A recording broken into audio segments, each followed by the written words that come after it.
চার দাগে write the correct alternative to fill in the blanks.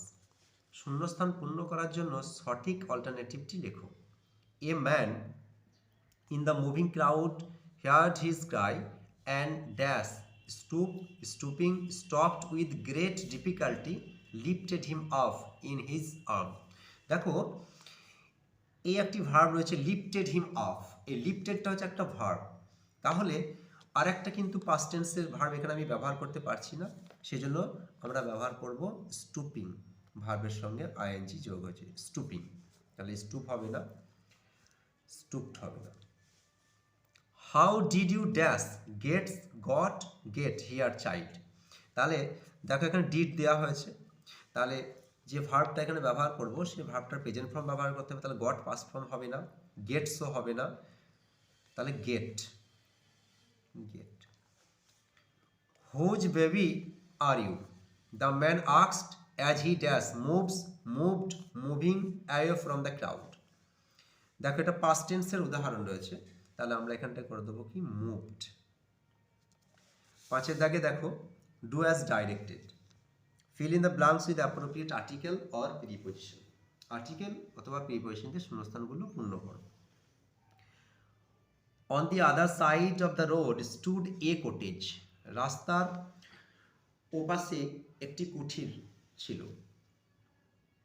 It's paint feeling, এই রঙগুলো উঠে যাচ্ছে, অ্যান্ড সাবি ইন অ্যাপিয়ারেন্স, দেখতে খুব খারাপ হয়ে গেছে, মানে কন্ডিশনটা খুব খারাপ হয়ে গেলে তাকে আমরা সাবি বলি।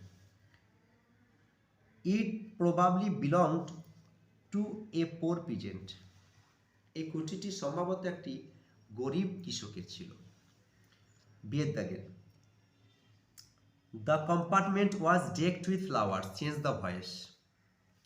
দেখো এটা প্যাসিভে করে দেওয়া আছে, আমরা এটাকে অ্যাক্টিভে লিখব, তাহলে people ডেকড the compartment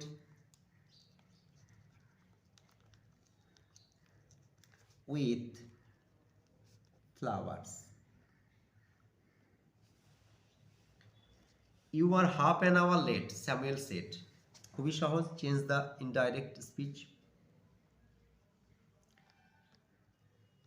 Samuel said, এখানে লিঙ্কার হিসাবে দ্যাট ব্যবহার করলাম, ইউটাকে হি করে দেবো। He was half an hour late. এখানে হি বলতে সমীর কথা বলা হয়েছে, টেক্সট বুকে আছে এটা। Claude and I did not understand what he meant, turn into an affirmative sentence। এটাকে অ্যাফার্মেটিভ সেন্টেন্সে পরিবর্তন করতে হবে। তো হ্যাঁ বাচক, এখানে মানে এই নাটাকে ব্যবহার করা যাবে না। আনসার দেখো, Claude and I were unable to understand what he meant। better cultivation of soil will produce better crops। তাহলে এখানে ফেজাল ভার্ব করছি আমরা, দেখো তাহলে প্রডিউস হবে ব্রিং অ্যাবাউট, প্রেজেন্ট ফর্মই লিখবো কারণ এটা প্রেজেন্ট ফর্মই দেওয়া হয়েছে। The child is being raised by its uncle, লালন পালন করা, তাহলে এখানে দেখো থার্ড ফর্ম রয়েছে, তাহলে ব্রিং আপের থার্ড ফর্ম হবে brought up. He despised himself for being selfish. Despised হচ্ছে পাস্ট ফর্মে হচ্ছে অবজ্ঞা করা, ঘৃণা করা, সেটা হবে লুক ডাউন আপন, কিন্তু আমরা করব লুকড ডাউন আপন। ভিডিওটা ভালো লাগলে লাইক চ্যানেল সাবস্ক্রাইব করুন।